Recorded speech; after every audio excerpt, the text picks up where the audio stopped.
Chilanga Conversing.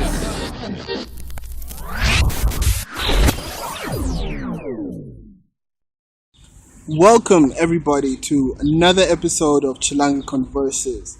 I am your co-host, Mulundu, aka the Kingpin. And I am Mr. Pars, or you can call me Sunday. Right. So we have a guest with us who is not a stranger to the show. He is one of Chilanga's very own residents, Milomo. Thank you. Thank you again for having me. Welcome back on the show. Thank you, bro. Thank you. Always a pleasure to have you on here, man. So today is going to be a Zambian discussion.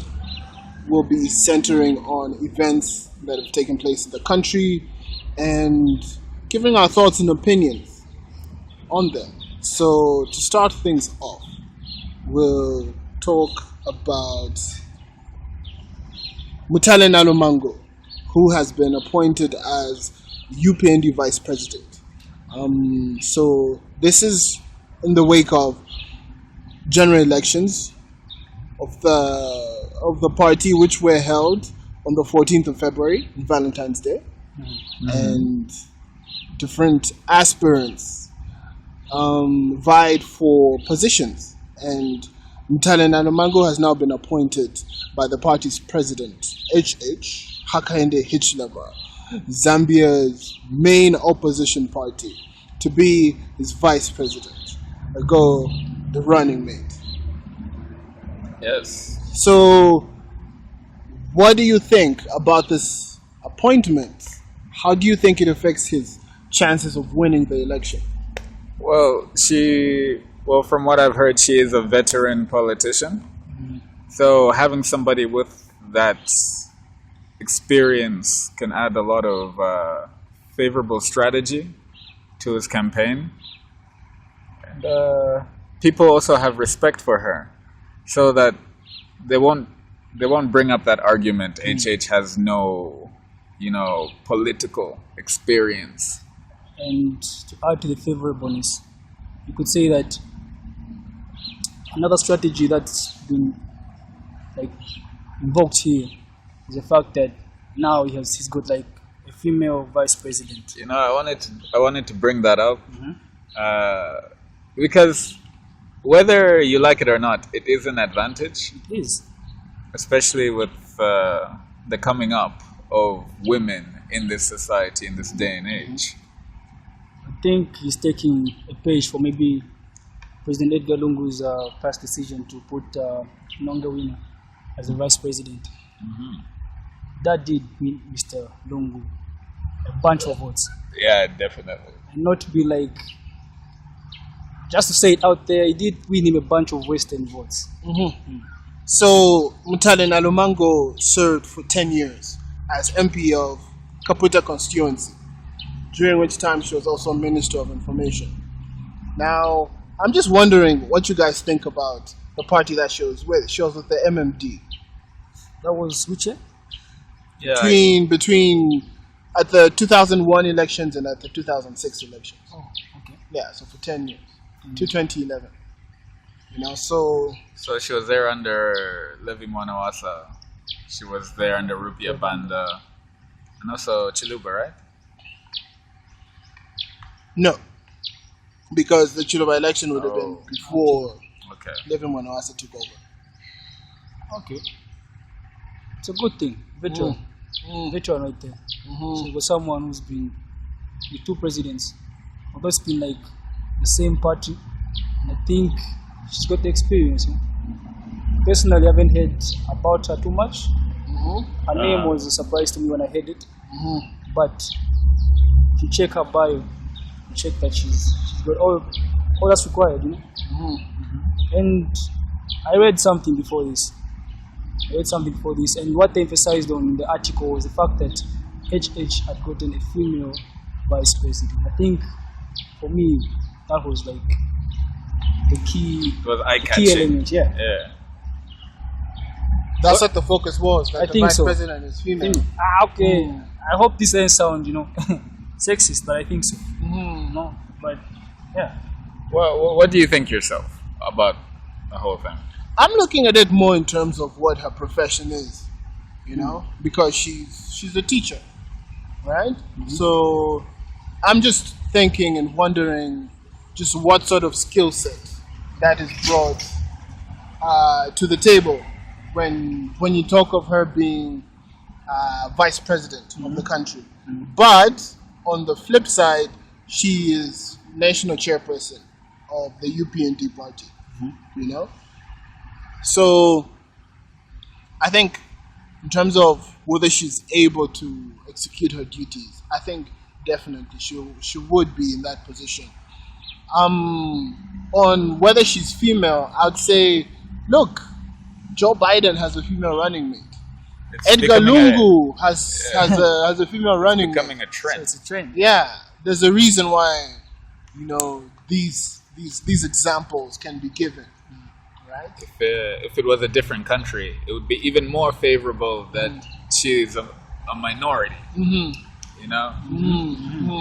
But here it doesn't play that Yeah. part. Yeah. This is a bit off the topic, but I was listening to a radio program that talked about sexy tea. It's a tea company, tea brand in China, and what they'll do is they'll try and send across these messages like mugs and have these sexy Okay. messages, words sent, you know, like you can only get a girl if she comes to this place, you know. Just follow me, I'm going somewhere with this. So basically what happened is people started to really criticize their whole advertising campaign, right? Because they say that it was inappropriate and messages like that should not be sent. And what the marketing people did is they say that largely it was a male-dominated team that came up with these ideas.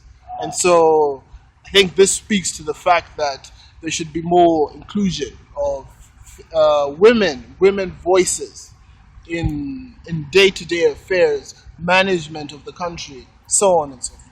Okay, I mean, we can't really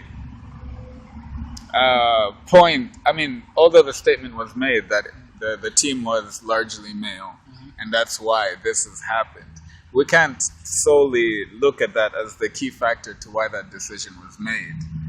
Because, okay, sure, the team made a mistake, but what a marketing team should do is they should look at the data and say, like, what demographic is buying our products, right? The age range, and then they look at, is it more men or is it more women? That's what they should have done. I think you can't solely say it's because guys just think about this, you know, like that was their motivation because they're men. I just think it was an error on their part. Maybe there was like a main guy in there. You know how you get some alpha men who just want to run the show and they're like, this is what sells, you know? Or maybe they just did the guy thing. They checked the data and found that maybe they could sell to all these males who think in this certain way. So And because we're males, it made sense. So they're like, yo, let us appeal to these males and sell this stuff.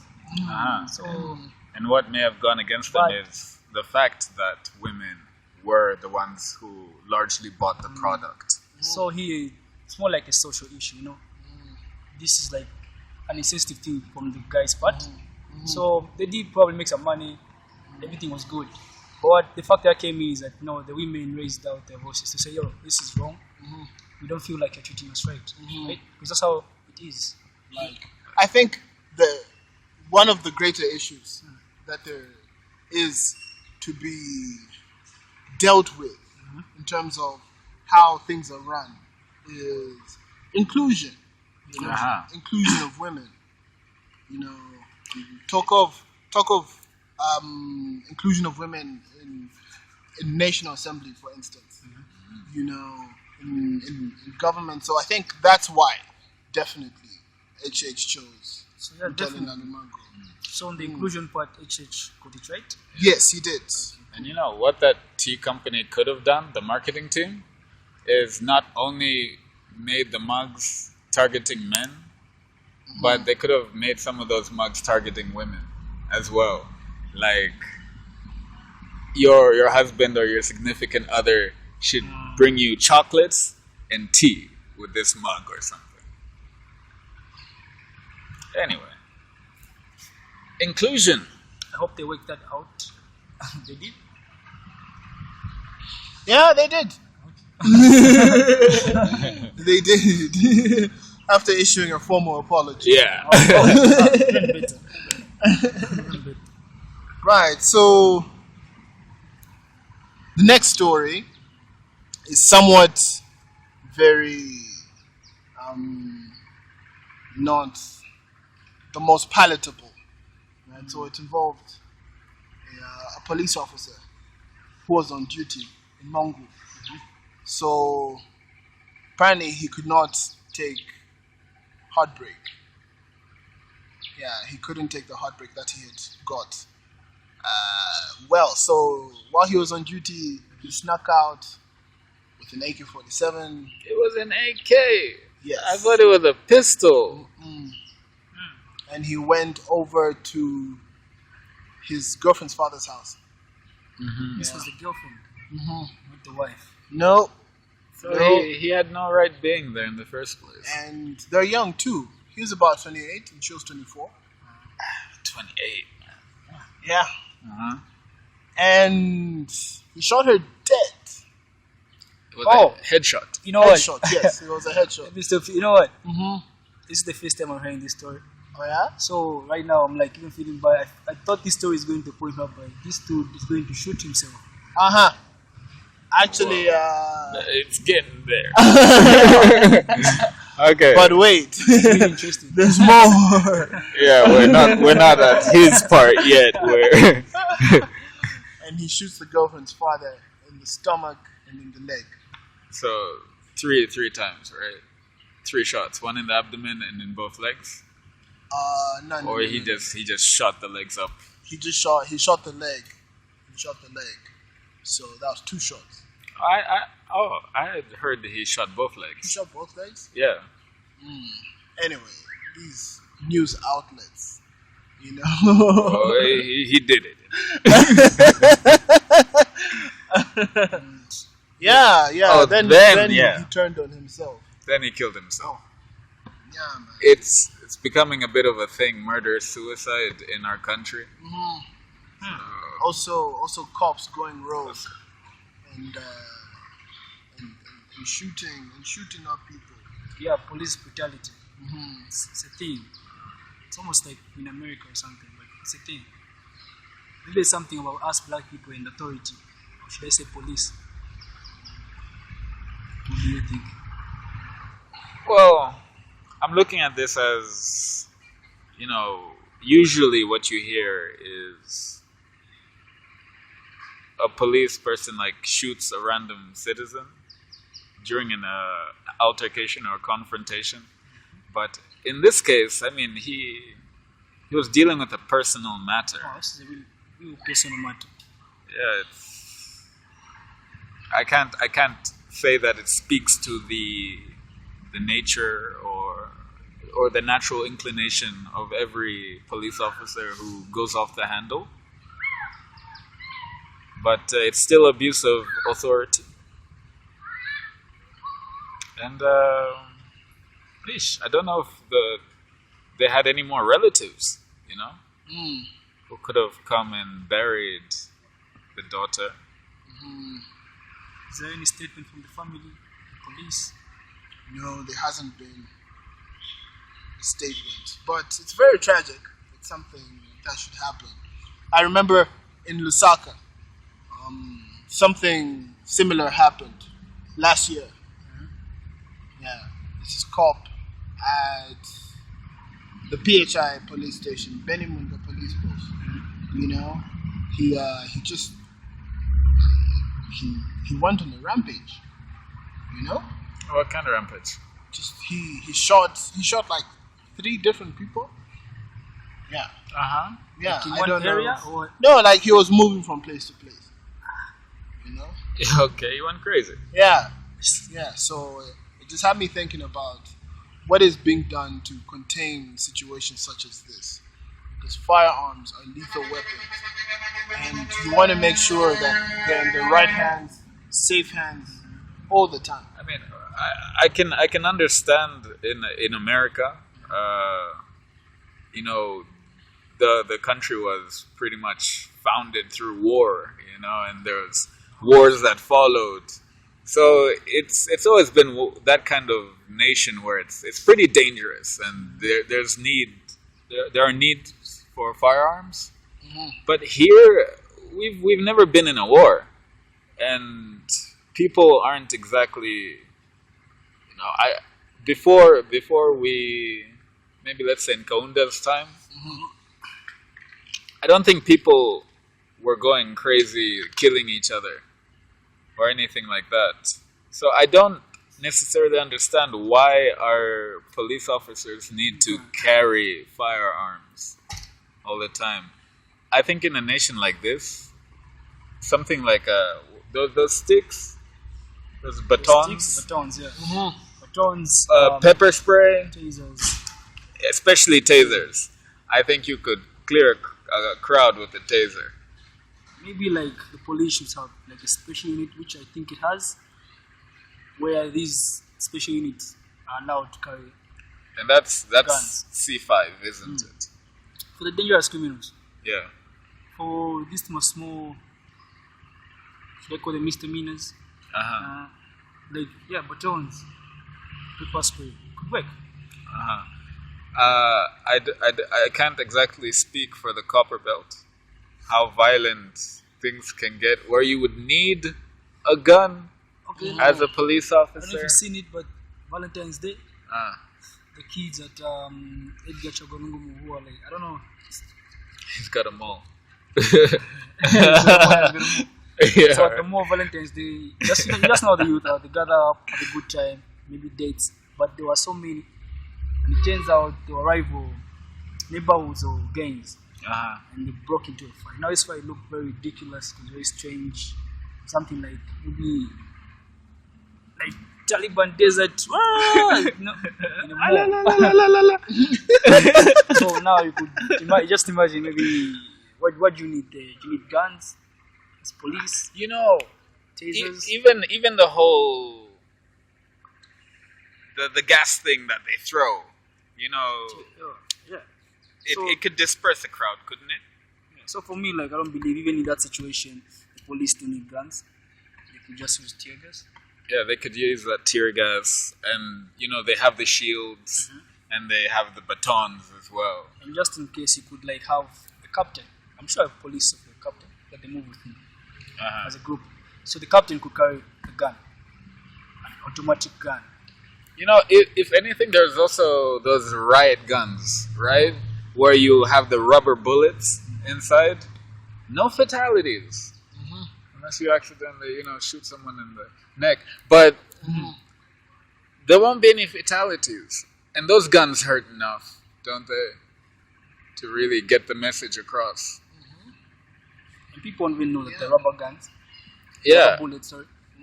Rubber bullets. So, yeah. You shoot one up in the air. It still makes the same noise, pretty much. I mean, as far as people who are, you know, all hyped up.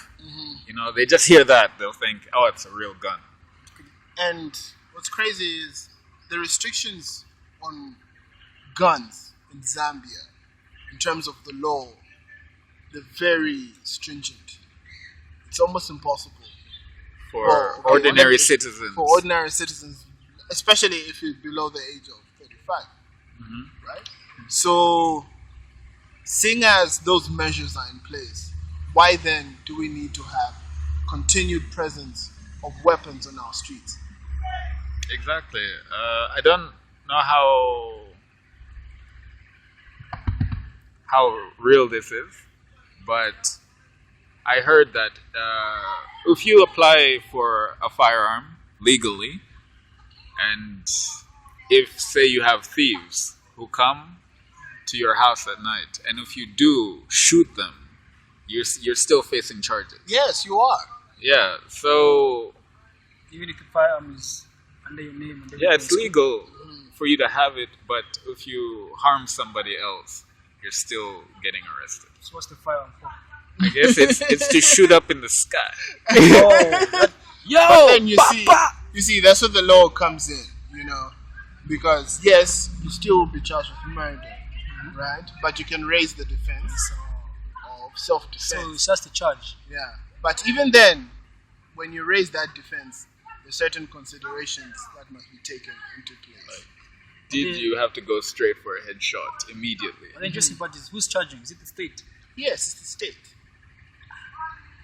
You're thinking, It would be what's the point? people versus John Banda. It had to be John.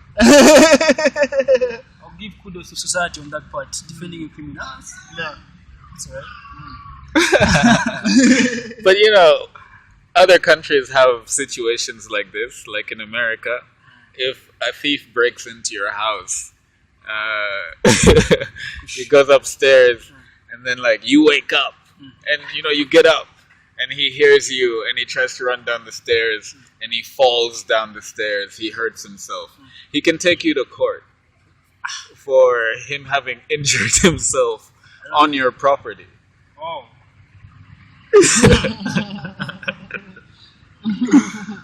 Yeah. People have won big class action lawsuits. Say they're at the mall, and the person is mops the floor, but then forgets to put that still wet sign, and you slip and fall and you sustain an injury. Yeah, people have made money from that, because the damages. Okay, let me not say made money because that seems but people. The injury is fatal. Oh, sorry. No. Really bad. My knee, I can't work now for 2 months. Yeah. But I need money. imagine an old lady.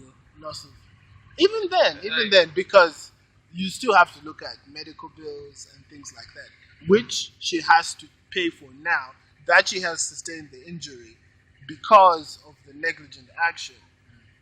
So that is why she needs to be compensated. And that's why everyone needs insurance. Yeah. It's reminded me of Tracy Morgan. You remember the story? He got hit by a truck? Yes, he got hit by a truck. And he couldn't walk for a while. He had to go through all that physiotherapy.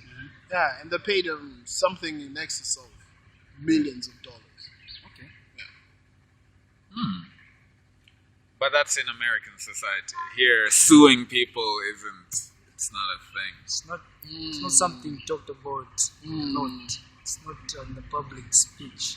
But, what do you know about the Copperbelt and firearms? I think probably people own more firearms. I don't know what I can use. It's maybe pay population, but I feel like there are more firearms there. Okay, so people do manage to find a way to get more firearms there. Yeah, I should say that. I'm sure because of the closeness to Congo as well. Yeah. And you have insurgents in Congo. So that would be a way that you could. Plus, again, you can just imagine the type of city. If you compare Lusaka and Kitwe, Lusaka is more like just a city that's built off Zambia's resources. So it's just a normal city. This place has got this culture, it's just got that culture. Now with the Copperbelt Kitwe, it's a mining town, so you find that it's got that culture around it. So the type of people you find in our mining towns are ruffians, So they're more likely to have these weapons. So the type of society just. Maybe there'd be a bit more reason for authority figures like the police to have firearms, but it should be a limited amount, shouldn't it? And I don't even know if they are held accountable for their ammunition, because in America, if one of your rounds goes off, you need to file a whole police report as to how it happened, why it happened, what was your mentality behind it. You even have to go for counseling if it was not for, like, basically unnecessary for you to do so. So I don't know if they keep Are you familiar with this? 'Cause inventory here. I think it should be something that the police are doing, Yeah. right? Yeah, definitely. I mean, trust and believe that procedures are in place to ensure that we do not sustain loss of life. Yeah, procedures are there. In another story, What's next, Mr. Kingpin? have you heard, Milomo, Ah. that German Honsu could star as Dr. Kenneth Kaunda in a movie about the struggle for independence in Zambia? He signed on to the project as one of the executive producers.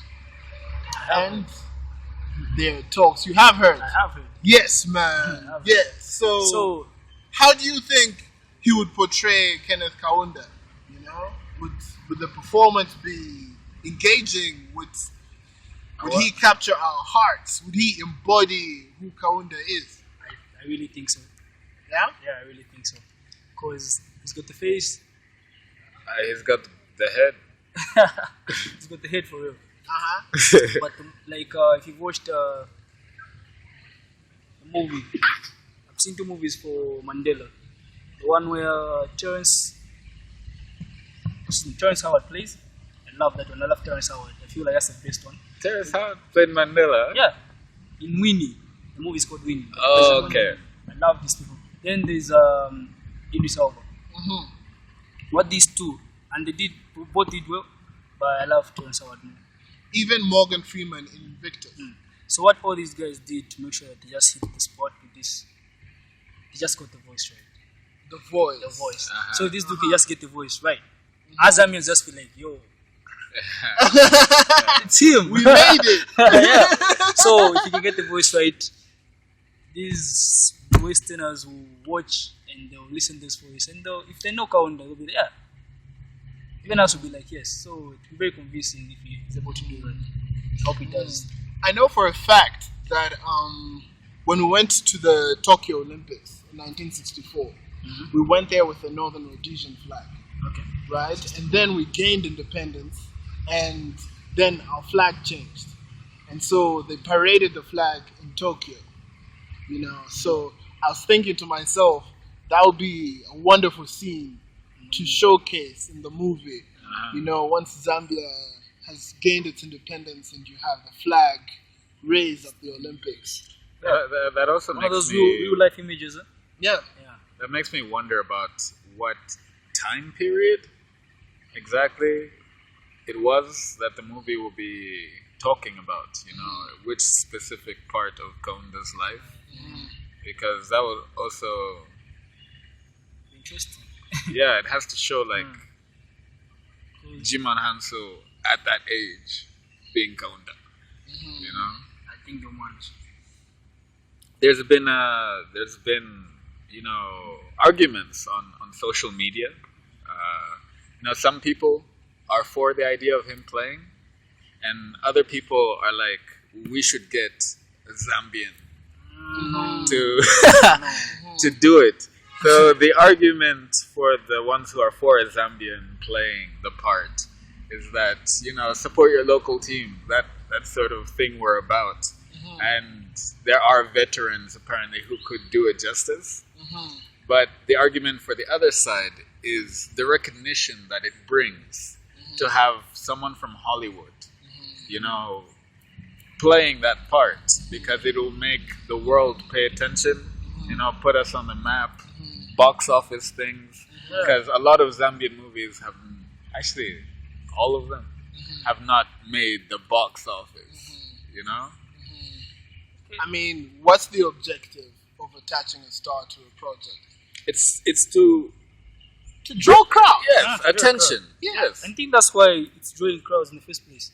It's because of who's producing and who's acting in the movie. Well, you know, we If might this idea came about like in Zambian production, Zambian actors, it could just be like one of those local shows. we might never even have heard of it. You know, it would be like Black Dollar. Like, we don't know if it came out or if it didn't.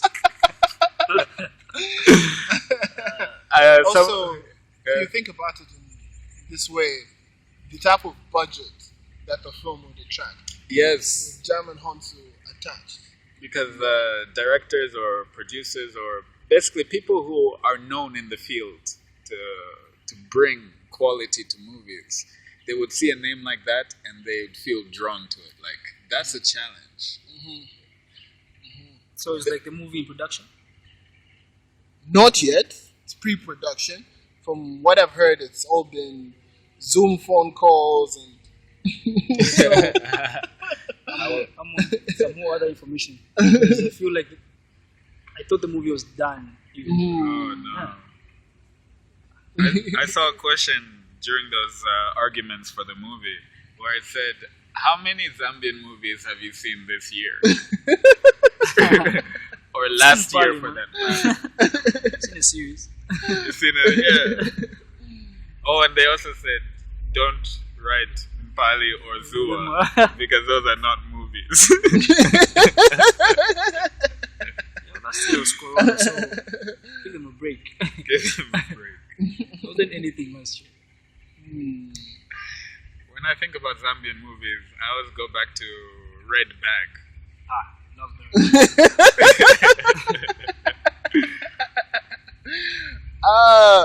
I only saw part of that movie. What? Yeah, I've never seen the whole thing. I saw half because I was waiting at a barber shop. What getting with my flash or something? I mean, it's a, like, I could tell why people like it. It's a good movie. Yeah, it's just like, when you see something somewhere else outside of home, Yeah. and then you get it, and then you're like, I'm gonna finish this at home, and you go home, it's like, later. It's just a different element, different vibe. Yeah, but it's a good movie. When did it come out? It was a couple of years back. I can't remember.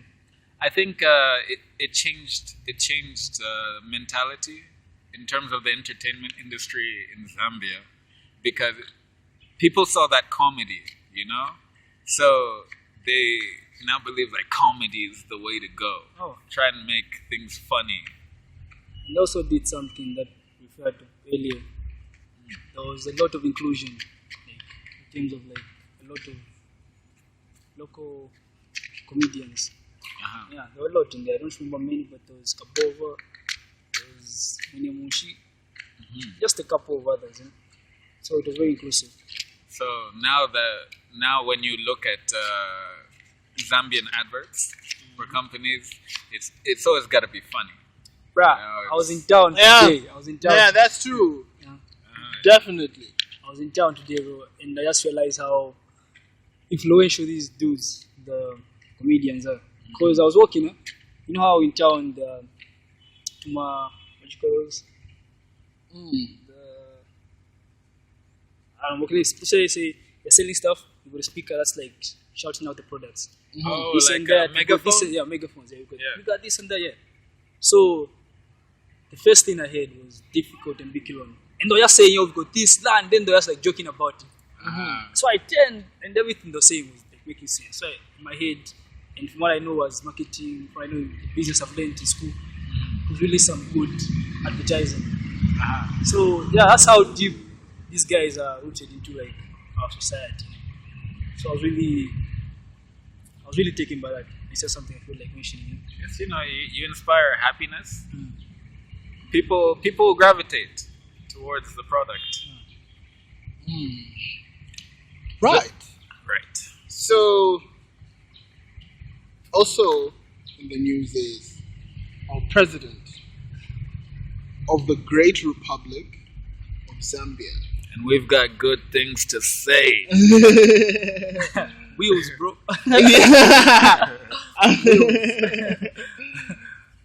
Yeah, so he has been quite philanthropic of late. He paid for medical bills for a lady who has lung cancer. And how this happened is a campaign was started on social media to help this woman who is a double orphan. And no means of meeting the cost of that bill. So eventually the president gets tagged and he sees it and he offers to pay the bill in the range of 60,000 kwacha. So that is very commendable of him. And it shows that he cares.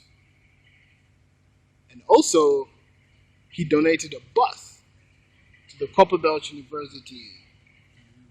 And he rode in the bus? Yeah, he did. He did. He was with the Kompuso president. Uh-huh. Yeah, so they were chatting. And yeah, it's a good thing. It's a nice bus. Mm-hmm. I like it. All positives. Can't wait to ride on it. All positives. not to forget that yesterday we bought like 12.5 kgs of Milomo to like, the students are CBU again. So another generous thing there. So all positives. I can't lie to you right now. This year it looks like everything is going well at school. Maybe not like in the tests. It's really bad. But yeah, the president's keeping us well. We're getting that money. We're getting Milomo now. I don't know if it's the elections, bro, but yeah. Thank you. Even if it's politically motivated, you can still appreciate it. Appreciate, yeah. You know? And I wish I was there for the Milomo especially. I wish I was there. That could last you for... I'm going to call my roommate later, but he's not there either. But I'll call him. You know, something I want to talk about is how hard bursaries have become. You know, how hard it is to get a bursary these days. A bursary. Oh, you know. Because, another positive from the bursary's point of view. Uh-huh. Yeah, earlier, maybe the previous years a bit harder. But I did read something last year that everyone who applied for bursary last year, coming to this year, was accepted. Oh, really? Every single one. At CBU? Yes. Maybe when the other universities, but I know for a fact that everyone at CBU was given a bursary. So, on that part, they did do, I don't know if selections again, but previous to that, it was really hard to get a bursary. Well, development has come. Elections or no elections. I think maybe it's just the coincidence of the two events that is somewhat. I mean, yeah, like it's nice, but I'm still looking at that. Our currency. It's becoming kind of worrying. Okay, but I did want to stick to the positives of the D's a bit longer before I went down the a bit road. longer. But not to worry. So it was coming. Not to worry too much. I'm sure like everyone who would be listening is like can think. You can analyze and. It's just that the pound, the pound is at 30.5 kwacha. 1 pound. And I'm not even optimistic about that amount going down. And it's just never going down. It's February. It's just February. But it should. Yeah, it hasn't gone down, has it? At any point. We've never been like, it's a good year. Wasn't there a point? I'm sure there was a point where the dollar went down by like 15 gwei or something. No, there's a point. I think that was 2011 when we recorded the lowest inflation in our country ever. But I think that was like after the rebasing of the kwacha. Yeah, that's the only time I can remember when we had some money, like good money in our hands. The rebasing was a great decision. I guess we can accredit Edgar Lungu's party. No? Oh, his party, yeah. His I'm trying to find the best, positive sides. But his party, the PF, they put that through, didn't they? Ever since then, it's always been going up. But I'll tell you this. A lot of what's happening now was envisioned in Mwanawasa's government. Right? I can give you a practical example.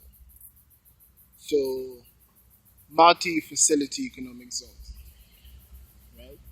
So they're supposed to be there in order to enhance productivity in the country, improve the value chain, and also increase exports out of the country, right? Yeah. So basically, they're areas where investors can come in and conduct their business, and they're given certain incentives. So all of that was envisioned by Mwanawasa's government. It's just that things had not really taken off the ground. So I think maybe we should be a bit reluctant in order to give credit to development efforts that we're seeing around us, because they're being carried out by the government, But but they were they're envisioned. by others. Well, you could throw a little praise their way and say, in seeing that they saw some of these initiatives through, because they could have scrapped everything, which would have been a bad idea, but they saw some of these things through. As the government should. As they should, right? Definitely. So we just have to wonder what plans and projects they have in place already, in case they might not be able to fulfill them by August, in case they go. Yeah, hopefully they leave something for the next government that could help the country, because at the end of the day, the people benefit. Absolutely. But they have. What about these bridges that they've built around the city? Was that their idea? I think so. But I never really heard of the congesting before Edgar Lungu. There are time for Saturday. There was this link Zambia 1000, was it? Where they were like linking the provinces and the cities. But this decongesting of Lusaka, it's recent for me. And again, there's a good chance that it could have been a part of Michael Sata's vision. But I like how it's worked out, the whole decongesting project. Yeah, You could really drive around Lusaka now. definitely. Even though some of the bridges weren't made up to standard. But the ones that have are working perfectly to make things better on the road. So yeah, it's a good thing for the guy with the Bugatti. He's still around.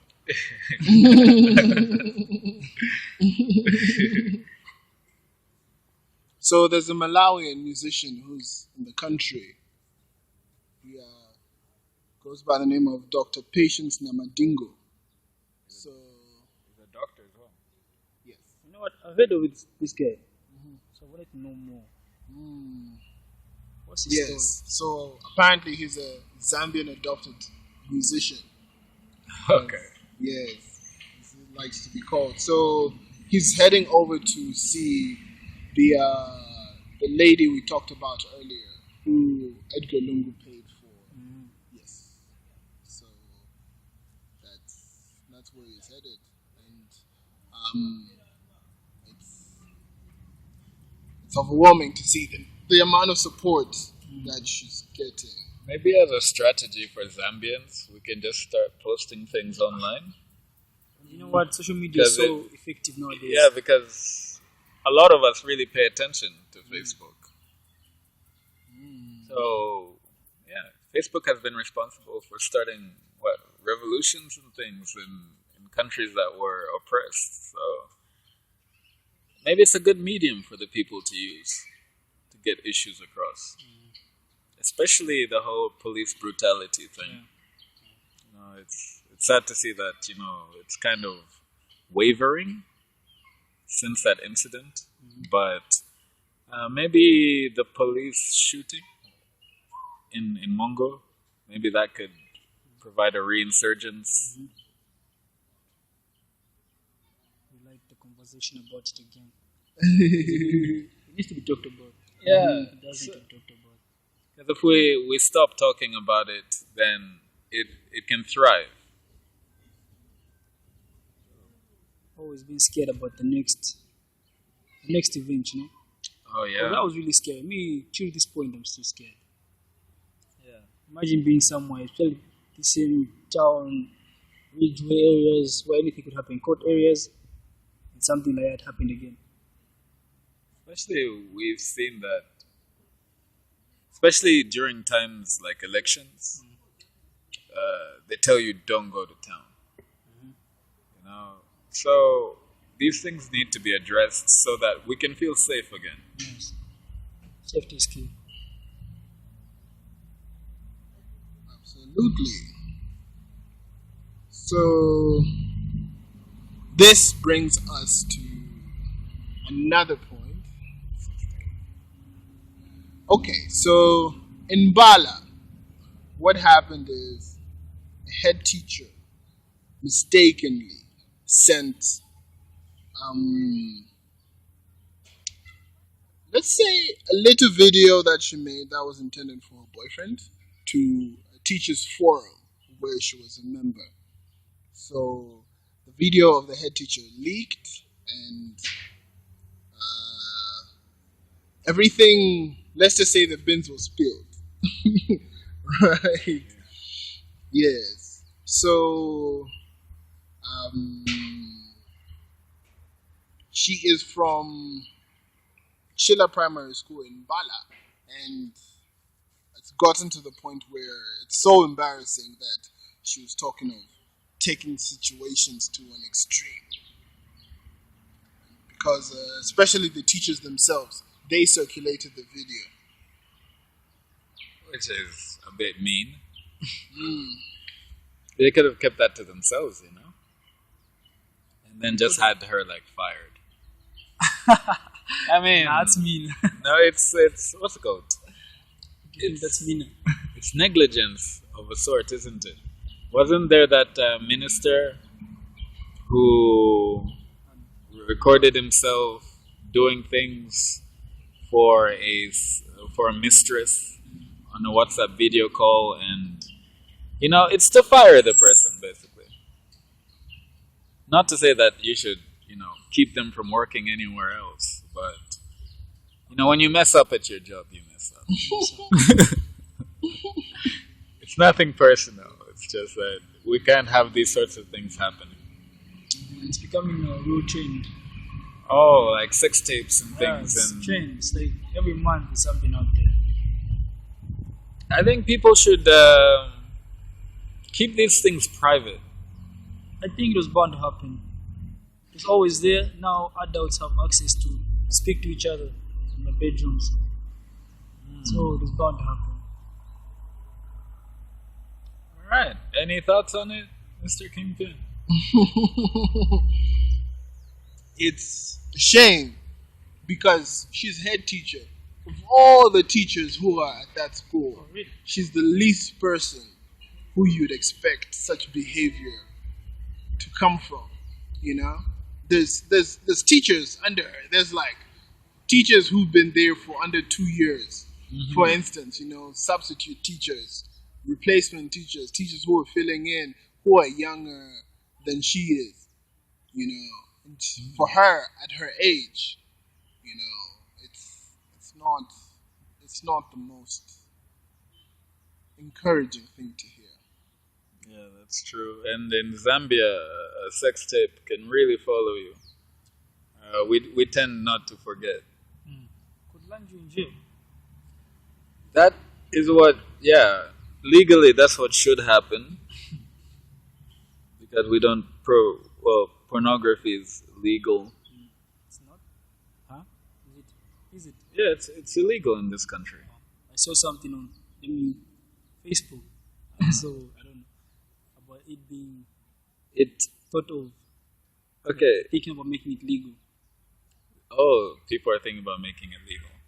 Yeah, okay. The post did show ZNBC presenter with a headline down there. You know, I don't know if they edited it, but he did say Zambia legalizes or introduces actually, and I quote, Zambia government introduces porn industry. So Good lord. it's Facebook. So I don't Yeah, know. it's Facebook.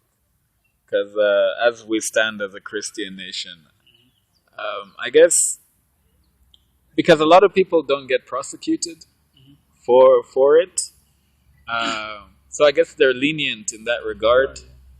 But I don't think they would go as far as Legalizing. creating a porn industry.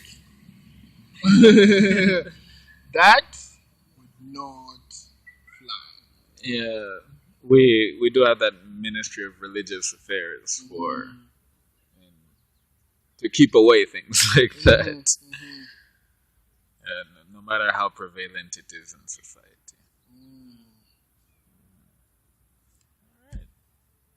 Okay, that brings us to the end of this Zambian discussion. We have been conversing on things Zambian. So it was a pleasure having you on here, Milomo. It was a pleasure being here. Yeah, man. As Definitely. always, welcome anytime. Thank you. Feel free to come by. Always good having you. So I have been your co-host, Malundu, the Kingpin. And I have been Mr. Pars, or you can call me Sunday. Right. Chilanga, conversing.